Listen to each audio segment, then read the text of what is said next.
Quelle meilleure attaque alignée par Nimobé Daré au soir du 6 septembre face au Libéria et également le 9 septembre face à la Guinée équatoriale? C'est le sujet du jour dans cette vidéo. Nous allons parler des performances des différents attaquants, les joueurs togolais qui vont défendre les couleurs, les joueurs appelés bien sûr, et plus spécialement sur l'attaque de cette équipe togolaise. Bonsoir à toi et bienvenue dans cette vidéo du jour. Les EPV du Togo vont démarrer leur regroupement, les préparatifs le lundi, après-demain, le 2 septembre, au stade de Kégué, avec le grand rassemblement. Nous allons y revenir avec les images dans la journée de lundi. Mais pour ce jour, il est question spécialement sur quelle meilleure attaque Nimobé Daré va-t-il aligner pour pouvoir ramener la victoire. Vous savez que quand on parle de la performance du Togo dans les éliminatoires de la CAN, que ce soit l'éliminatoire de la Coupe du Monde, le problème phare, le problème actuel, c'est comment le Togo va faire pour pouvoir gagner les points. C'est le sujet qui fera l'objet des discussions. Aujourd'hui, nous allons voir les attaquants appelés. Quand nous prenons la liste affichée par le sélectionneur Nimobé Daré le jeudi dernier au stade de Kégué, c'est-à-dire dans la salle de conférence, il s'agit des attaquants comme Kevin Deke, Kodjo Fodolaba, Yao Anon, Etienne Amenidor, Mansour Urutagba. Voilà les attaquants appelés pour jouer la première et la deuxième journée des éliminatoires de la CAN. Alors, quand on prend ces attaquants appelés, il est question aujourd'hui de voir leur palmarès, la force, ce qui fait la force de cette attaque togolaise. Il faut aussi dire que, certes, on crie que le Togo joue, mais il n'y a pas de résultat qui suit. Tantôt, c'est un match nul, ou bien tantôt, c'est un but partout. Ça, on remonte, ou bien on montre toujours du doigt le travail, ou bien l'apport des attaquants sur le terrain.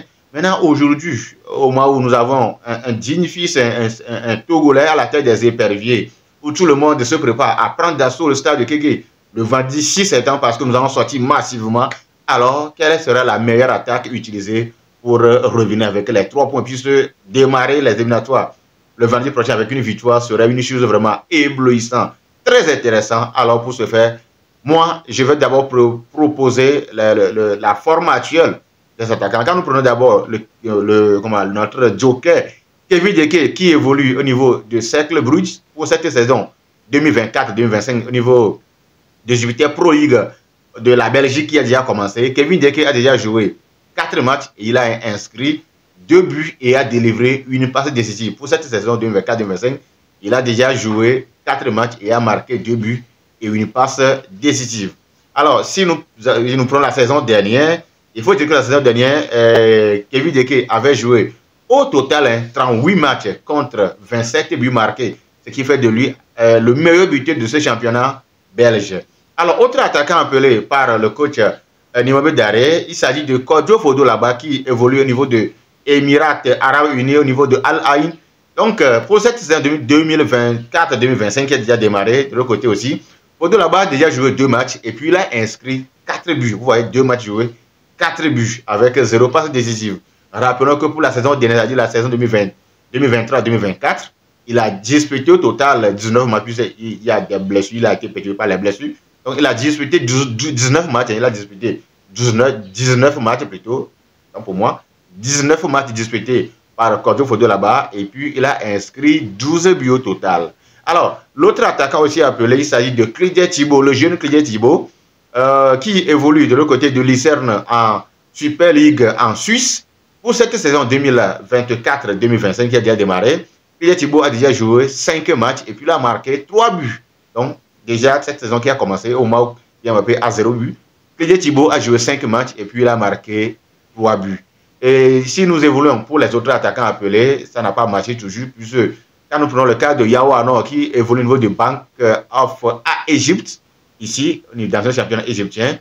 Donc, pour cette saison 2024-2025 qui a déjà démarré pour lui, il a déjà joué 4 matchs, mais il a plutôt joué 3 matchs, 0 but marqué. Voilà, il a joué 3 matchs, 0 but marqué. Et l'autre attaquant aussi, Etienne Amenidor, qui lui, pour cette saison 2024-2025, il a déjà joué 4 matchs, 0 but marqué. Pareil pour Mansour Urutagba aussi, qui a déjà disputé 3 matchs, 0 but, 0 passe décisive. Donc voilà la forme actuelle de nos attaquants qui vont défendre les couleurs de la patrie du Togo le vendredi 6 et le 9 septembre prochain. Je ne sais pas ce que vous pensez de cette forme actuelle, mais je vais donner mon avis par rapport à quel sera le meilleur choix. Il faut, avant de me prononcer sur le meilleur choix, il faut dire que depuis belle lurette, on voit que les Togolais, les attaquants togolais, dans leur club, essaient de faire la différence. Ils font quand même ce qui est mieux.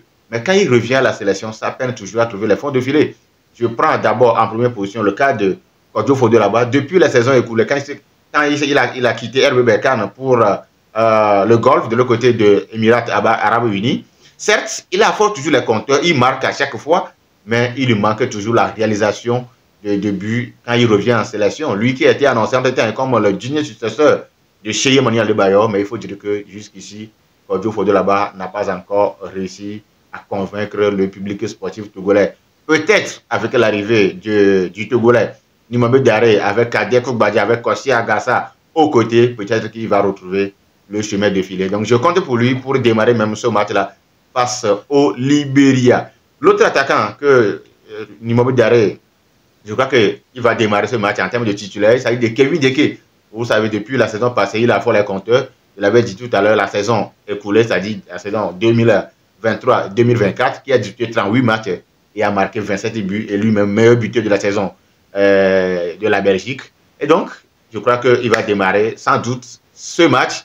Et lui aussi, c'est vrai qu'il arrive à marquer un petit peu en sélection. Mais on aurait voulu que ces doublés, ces triplés de l'autre côté de Cercle Bruges également servent aussi aux Togolais qui ont envie aussi de gagner les équipes à l'heure actuelle par 2 buts à 0, 3 buts à 0, pourquoi pas 3 buts à 1, 4 buts à 1, etc.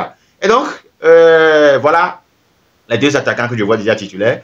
S'il faut remplacer ou bien ajouter un attaquant, je parierai sur Clédé Thibaut, un jeune très dynamique qui m'impressionne.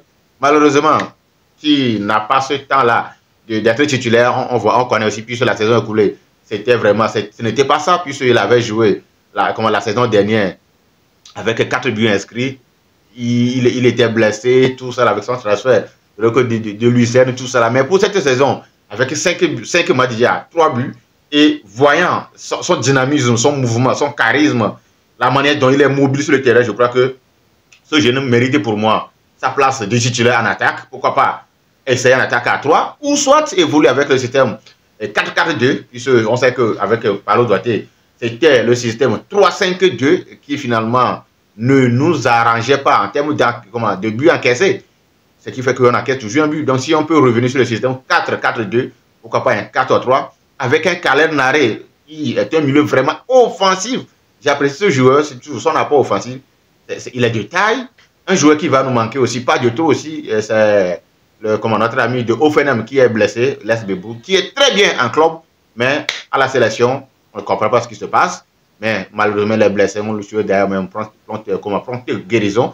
Et puis, quoi qu'on dise, c'est un digne fils du Togo aussi qui apporte pour lui. Donc voilà la proposition, et les Yawa peuvent rentrer au cours du jeu pour pouvoir finir ce match-là tranquille face au Libéria. Donc je crois que pour pouvoir revenir avec la victoire, il va falloir que les attaquants togolais reviennent sur leurs pieds vifs, qu'ils retrouvent enfin la confiance, surtout Fodo là-bas et Kevin Deke, pour que cette attaque togolaise fasse peur maintenant. Puisque autant auparavant, on n'a pas mal de meilleurs attaquants, mais quand on a un certain Cheye Mani Adebayor aux côtés de Kader Koukbadji, vraiment, avec la relance vraiment tout droit, direct de Kossi Agassa, ça nous rappelle le bon vieux moment. Donc si aujourd'hui, avec ces éléments dont je viens de donner les noms, qui se retrouvent au niveau de staff, si ils peuvent résidiver ou bien peuvent transcender ces savoir-faire à leurs jeunes, à l'heure actuelle, au printemps de leur sommet, au printemps de leur carrière, vraiment, ça va être du ouf pour le public sportif au Togo. Donc voilà mon point de vue sur l'attaque que pouvait essayer Nimambe Daré.